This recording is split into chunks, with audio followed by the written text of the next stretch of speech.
So this is the multi-sluice.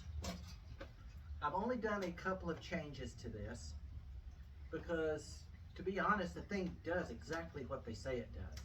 You don't find many products out there today that does what they say it will do. And this does. This is the Goldhog Multisluice. I've had this for so long, my Goldhog emblems and all that's fallen off. But I've only made a few modifications to this. And to use it for what it was intended, the three modifications that I made,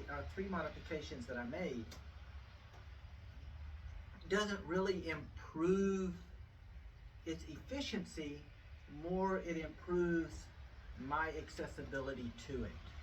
All right? So the first change is the legs. Now the legs, what you get with the multi-sluice is these little round legs, little aluminum legs, little round divvy. They go in, they screw, they got a little rubber tip on it, and if you're working on flat ground and so on, that's perfectly fine. However, we're going to get in later, I'm going to turn this also into a Highbanker. All right, and it will be able to crank through any 110 gallons an hour, 110 GPH, or I can pump in and run 3,500. Again, depending on what I want to do with it. But that's the neat thing about the way that I have my hoses and stuff set up. All the same hoses and stuff, interchangeable. The only thing is I just swap them out. All right, with the multi-sluice, you get the main frame, you get the legs, you get this little nifty box, and you get a screw that goes into here with a little screw on the end of it. I kept losing that. That was one of the first modifications I did because of the nerve damage with my hands. I couldn't do that. The next modification that I did, whoops, come here. The next modification that I did is this sits on two little rabbit ears that screw in, and they stick in about so far on each side, and it was a real problem for me to get the mat in and out. Again, it's the hands issue, okay, plain and simple. So what I did is I unscrewed those little rabbit ears, took them out, and there was a hole where the screw went through, of course. So then all I did was bought me a dowel of aluminum, a little round rod of aluminum, bent one end so I could hang on to it, put a hole through the other for a cotter pin. That slides through, cotter pin goes on. Now instead of having just two little rabbit ears, I've got an entire bar that goes across, which is also removable. So when I'm doing my mats, I can just pop that right off. And I'm no longer trying to bend or work my mats around that. The next change that I did was here. Ignore all the holes. Those are for other things. Those are other modifications for later. But you got a screw that goes through the mat to hold the mat up. When it makes that bow in there, the mats are a little bit longer than the frame, so they make a little bow, and that gets an agitation going in here. There's a reason for that. Go to goldhog.com, their video section, watch Doc's explanation of the multi-sluice. Dan Hurd also did a two-part section on the multi-sluice. If you have any questions, that's where you need to go and look. But instead of using the little screw that I kept losing, once again, I just drilled a hole through this. This is that wire fishing line that you use to make leaders for fishing. I just did that. It's right through there. It holds my mat on. I don't have to worry about it. When I want to take the mat off, instead of doing all that screwing, I simply pull it, pop that off, and my mat comes out. Because I popped that, I had to get a new rubber band. This one is not quite to the right size of the hole. I may have to drill that hole a little bit. That comes off. I grab this, turn it so I can get a hold of my cotter pin. And then my mat can come in and out with nothing inhibiting it whatsoever. All right.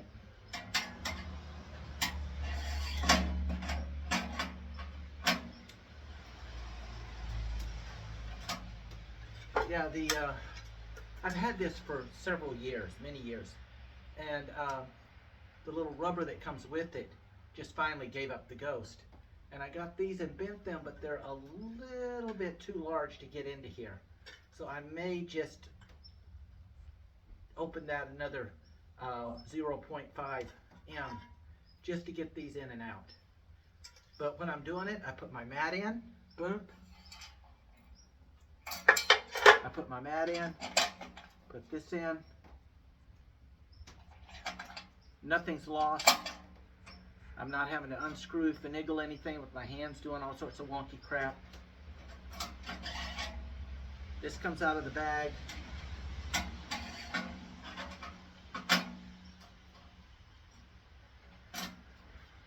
And I'm ready to rock and roll.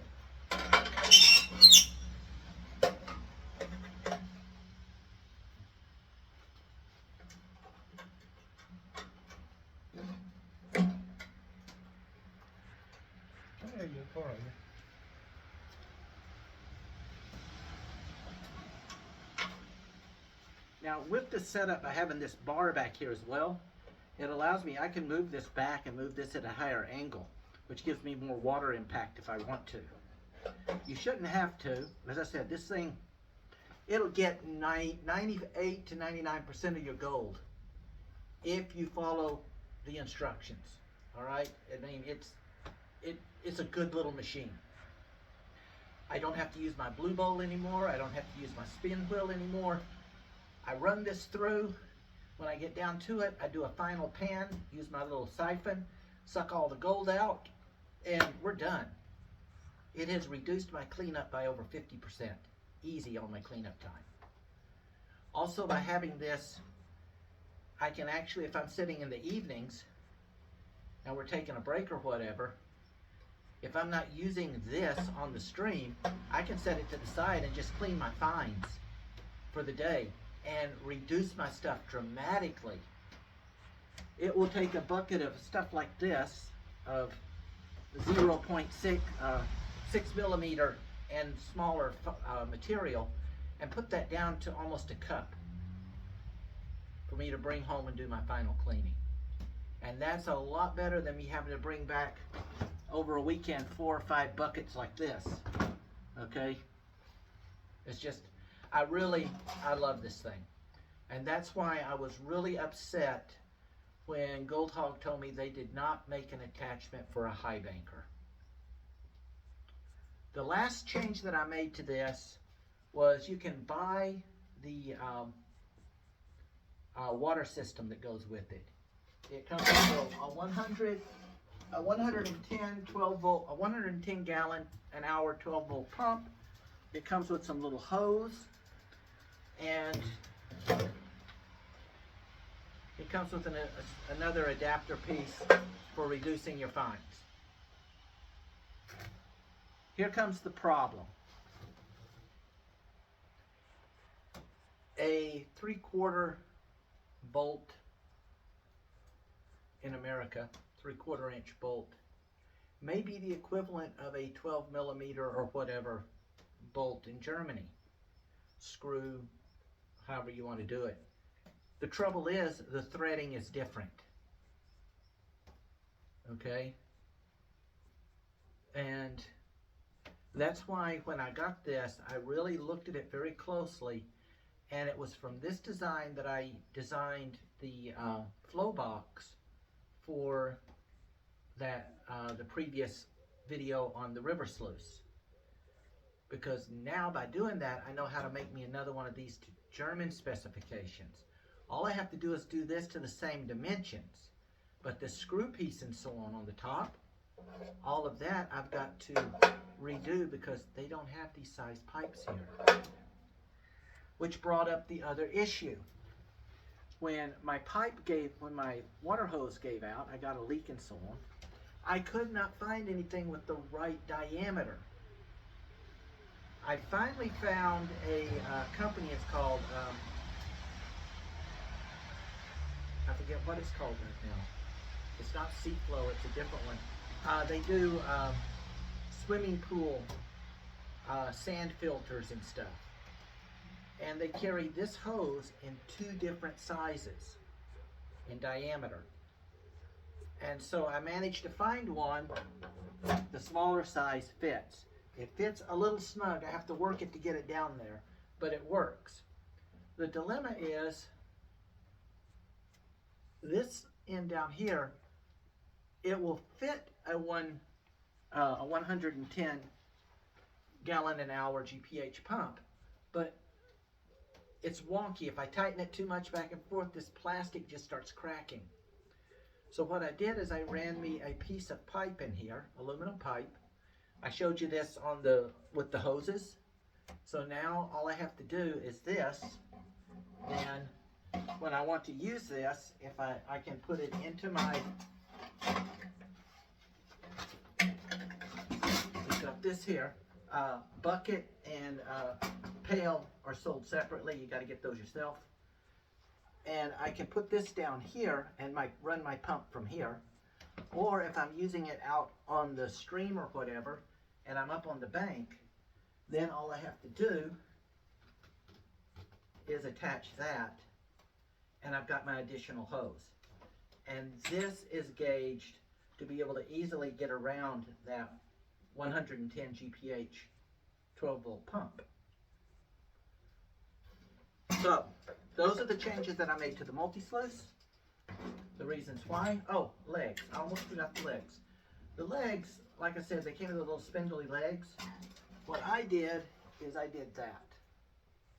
I took that stuff off. I got a piece of square metal and a piece of square bar.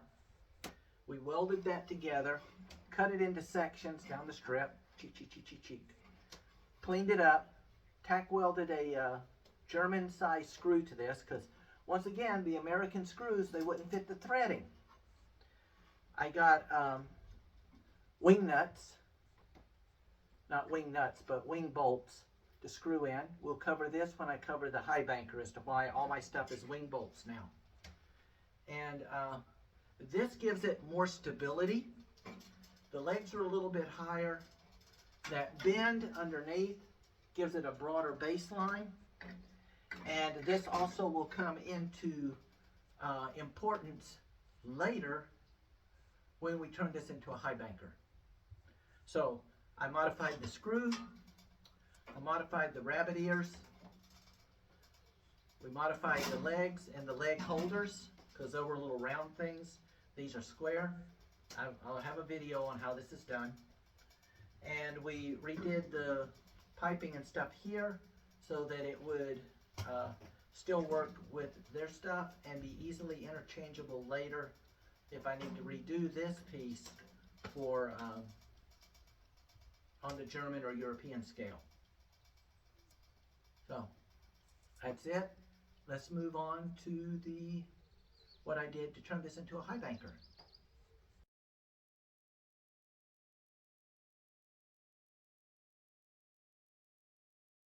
We need to do is the legs. Now, with the legs, I decided to go a bit different. And what I wanted to do was get some of these little guys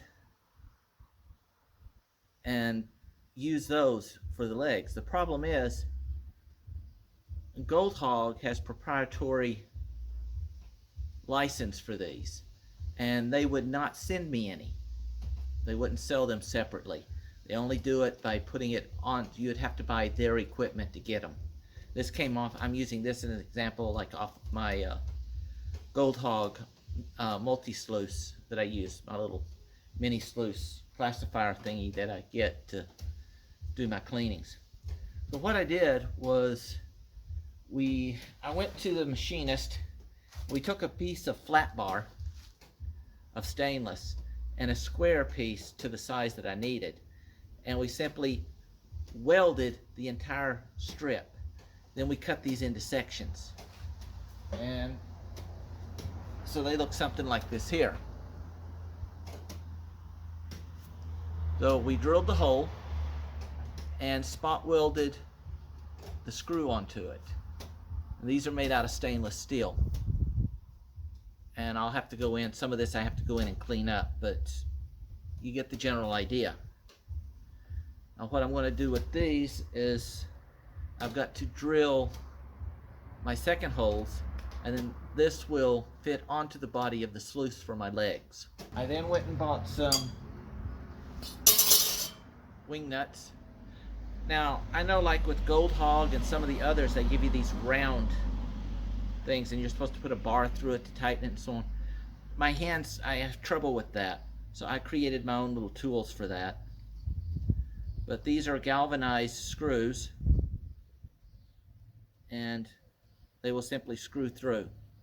All right. So once that's done,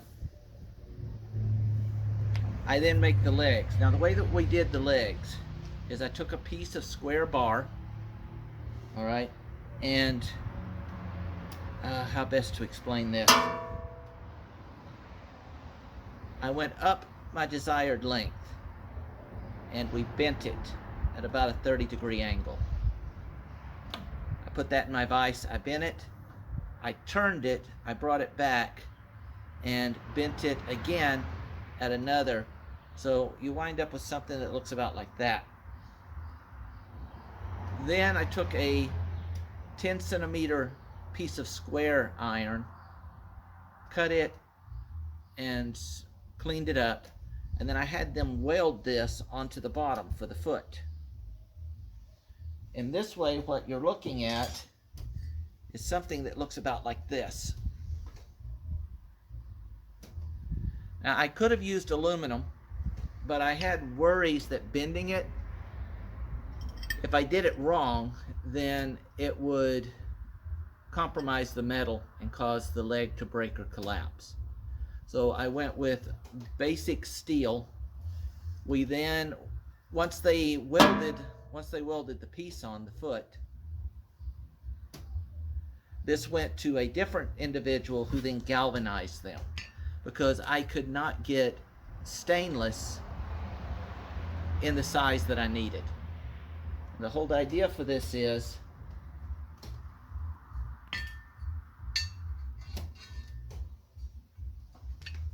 that will fit there. This will tighten down, hold it in place. This way I can adjust it. I know some people have put, they'll do one that has like holes in it to use for the legs. And this is fine, but if you're trying to get something as level as possible, it may need to fit in between those holes. So putting a hole in it would not actually always, you could make every piece identical, machine fit, but you're not dealing with this piece, you're dealing with the ground. The ground is never perfectly level anywhere. So by doing it this way, it allows me the ability to move it up and down accordingly to my needs. We're going to drill the holes in here, clean these up, then we're going to put them on the body. When I'm done with that, we'll come back to it. I'm sitting here, this is just a basic vise. But the dilemma is, when you weld, it warps the metal. So now I've leveled this one. But if you notice, if I put one next to it, you'll notice they are not even. Now, in most cases, this probably would not be a big issue. But because these are going onto aluminum, if this is not flush straight, then it's going to warp that aluminum to fit this. And then it's going to warp your sluice. And in doing so, it's going to mess up your matting when you put your matting or anything else, because then the top of it is going to be uneven, trying to get stuff to fit into there. So all I'm going to do is just take this, because I've already leveled this one, I checked it. And I'm just going to lay it up here onto here. Keep my hand away from where the hammer is. And I have this gap so that I can have a little bit of overhang on each side. And all I'm going to do, you do not want to do a lot, otherwise you'll break your weld.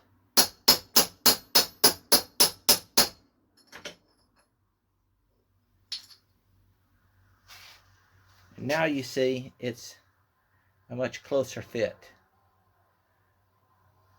That's all we need to do is bring this out just enough so that we're sure that it's flat. There, see?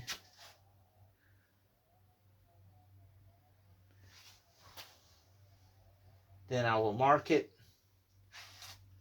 so all my holes are all in the same area.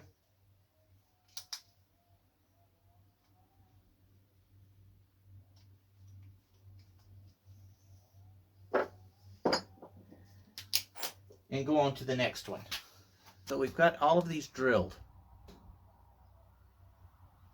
The dilemma is, you always, when you drill something, unless you're using like a real precision machine, which I'm not, I'm just using a basic drill press, you have some little flanging depending on which way you drill it.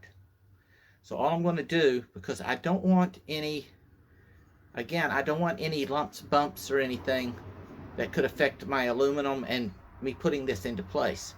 So I'm going to simply use my Dremel and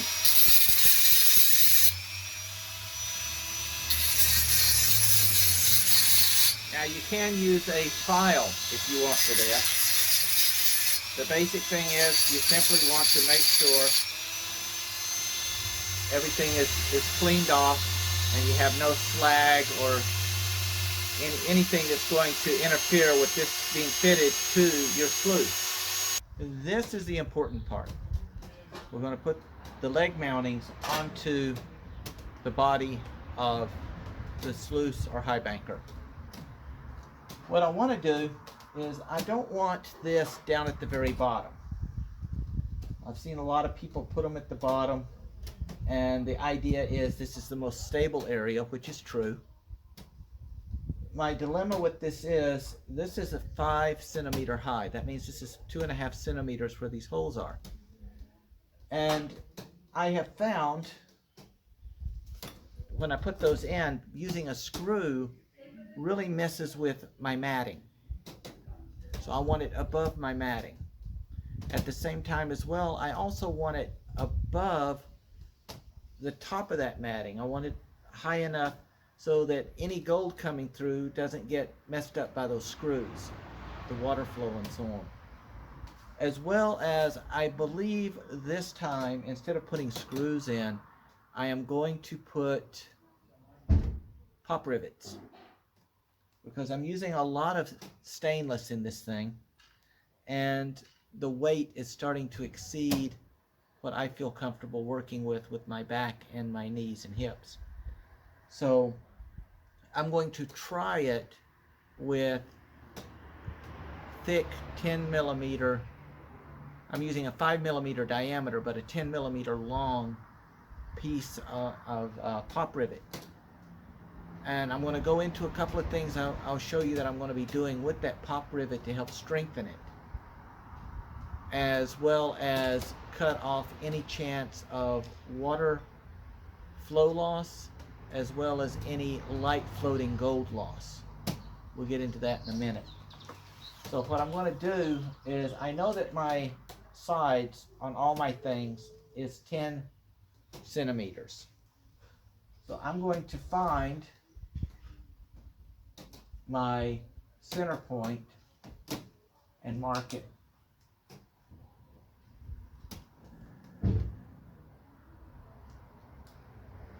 That center. And I want it a little away from my banking, so I'm going to make it a 10 by 10. And this is where I'm going to put my first screw, my first drill point. I am not going to mark the second drill point. What I'm going to do is I'm going to put this first piece in, and I'm going to use a regular screw and a wing nut to tighten it and hold it just where I want it. So let's get that done, and then I'll show you how I level this to make sure that it's key on level. All right, be right back with you. All right, now with this in place, I can now adjust this up and down, left to right, and I've got a center place holding it. This way I don't misdrill my second hole. The next thing I'm going to do is I'm going to tighten this fairly tight. Then I want to take a piece of the same material I'm using, I'm going to run it into here, and I'm going to adjust it to where I have the fit that I want.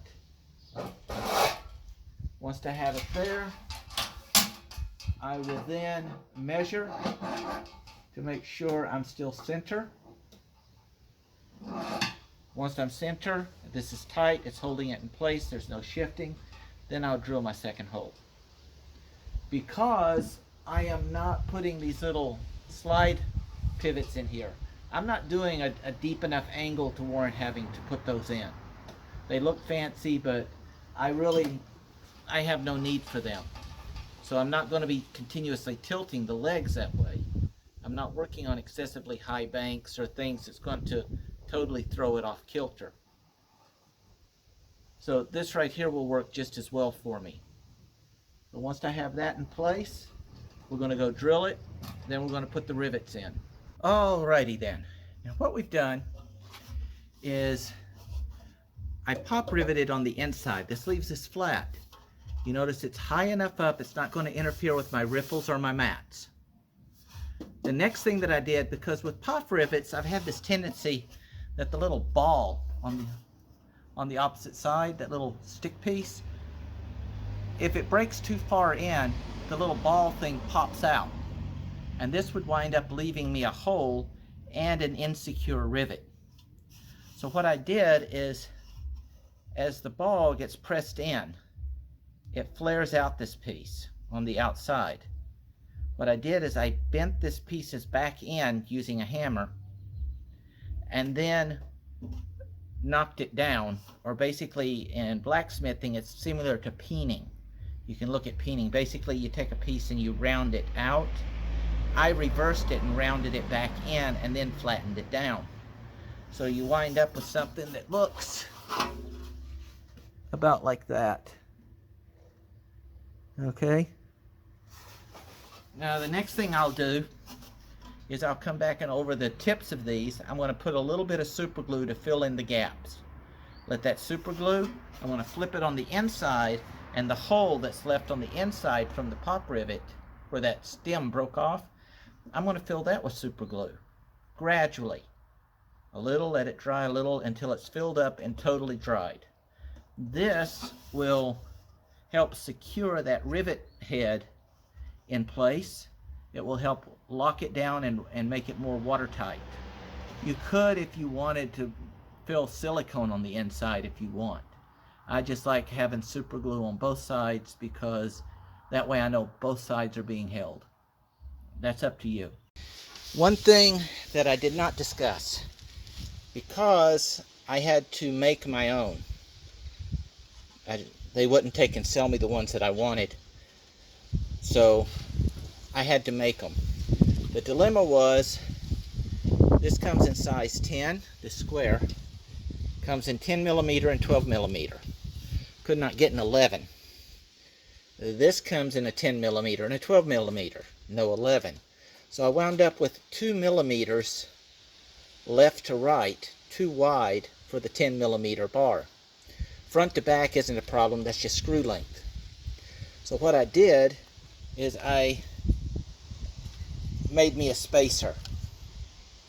All I did is I took a 2 millimeter, bent it, ran it through, bent it up the other way, and pressed it into place. And to give you an idea, these are the ones for the last piece. They'll slide in. I'll press it into form. The bottom piece will bend at the bottom base, and that's it. That takes care of the 2 millimeters. In a perfect world, you'd have 1 millimeter on each side. However, that stuff was really thin, and it just wasn't holding up well, so I went with a 2mm instead. And that's a 2x12, so it fit perfect on the inside and did the job.